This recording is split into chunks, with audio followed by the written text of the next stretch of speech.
Depuis des années en Ontario, des parents d'enfants autistes mènent une bataille pour recevoir de l'aide. Quand les enfants autistes atteignent l'âge de 6 ans, les parents ne reçoivent plus d'aide du gouvernement ontarien pour payer les frais de thérapie.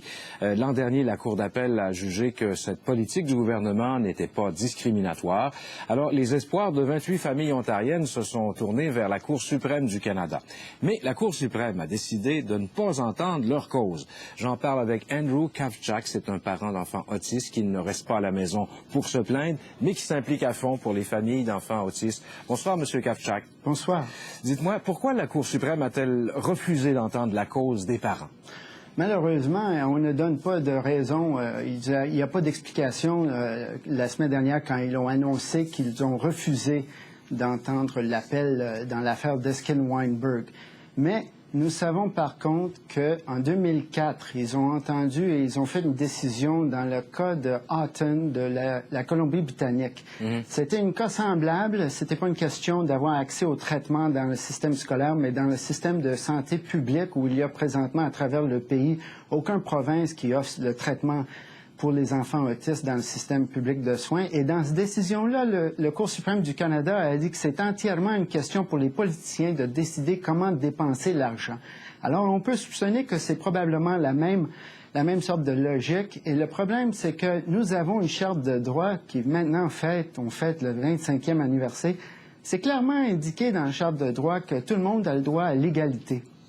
Quand on va à l'hôpital puis on est malade, on a besoin des soins essentiels. Si on a une maladie ou une autre, on obtient les soins. Mais si on a l'autisme, c'est bye-bye. La même chose dans le système scolaire. Ce que nous trouvons à travers l'Ontario et dans toutes les autres provinces à travers le pays, c'est que les enfants autistes ont besoin, en particulier ceux qui sont modérément affectés ou sévèrement affectés, ils ont besoin d'être enseignés avec une méthodologie spécifique. Donc des éducateurs spécialisés, là. Oui, spécialisés. Oui. Et si on ne le fait pas, pour les enfants sévèrement affectés, par exemple, comme mon fils, l'école ne devient pas une école où ils font du progrès, mais ça devient une garderie où ils perdent leur temps et ils font même la régression. En Ontario, la ministre Chambers dit que chaque enfant va recevoir des soins après l'âge de 6 ans. Est-ce que ça vous rassure, ça? Non, pas du tout. Premièrement, le gouvernement McGuinty, ils ont maintenant un record avec notre communauté assez... vous voyez, ils ont fait beaucoup de promesses dans le passé qu'ils n'ont pas gardées. Lors des dernières élections, ils ont dit qu'ils allaient changer la politique qui existait avant. Au lieu de le changer, ils ont fait la litige, la bataille devant les tribunaux. Ils ont fait l'appel aux cours d'appel. Et c'est toujours une question de faire la grande bataille avec les enfants pour essayer de minimiser le problème ou dire qu'ils ont adressé déjà le problème. L'année dernière, après toutes sortes d'annonces qu'ils ont augmenté les dépenses sur les programmes pour les enfants autistes, on a découvert, suite à les demandes sous la loi d'accès à l'information, que dans les dernières 3 années, un total de 53 millions de dollars ont été initialement budgétés pour des programmes d'autisme et ensuite retirés et dépensés dans des autres programmes qui n'ont rien à faire avec l'autisme. C'était la même chose en 2004. Parce qu'à ce temps-là, alors que mon fils était sur une liste d'attente pour obtenir des soins du ministère des Services sociaux dans le programme préscolaire pour les enfants autistes, le gouvernement disait qu'il y avait une liste d'attente et il ne pouvait pas nous aider parce qu'il n'y avait pas de ressources. Il y avait 1200 enfants sur la liste d'attente, mais en automne 2004, le vérificateur général de la province a émis un rapport disant que le programme préscolaire d'autisme d'intervention était très mal géré et qu'il y avait effectivement 16 millions de dollars dans la banque qui ramassait l'intérêt qu'ils pouvaient donner aux parents pour payer pour la thérapie dans le secteur privé.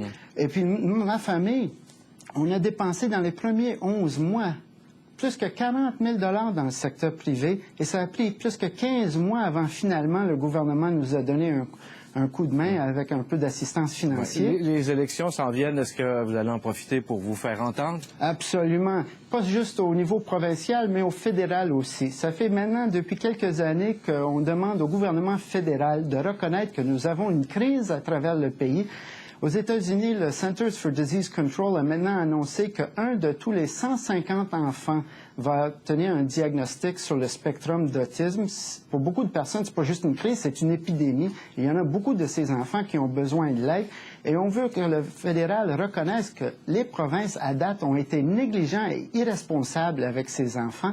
Et juste comme ils ont négocié avec les provinces toutes sortes d'accords de santé avec l'argent du surplus budgétaire fédéral qui est mis sur la table pour négocier des accords, on veut qu'ils fassent la même chose pour développer une stratégie nationale pour nous assurer que nos enfants vont obtenir les diagnostics qu'ils ont besoin sans liste d'attente, l'intervention, la thérapie sans liste d'attente et l'aide nécessaire dans les écoles jusqu'au temps qu'ils sont des adultes et ensuite l'aide nécessaire pour avoir une vie avec le respect. Bien, on sent bien que vous allez entreprendre des démarches. C'est pas terminé pour vous. Est-ce qu'il y a des réunions prévues là, en 2 mots en terminant?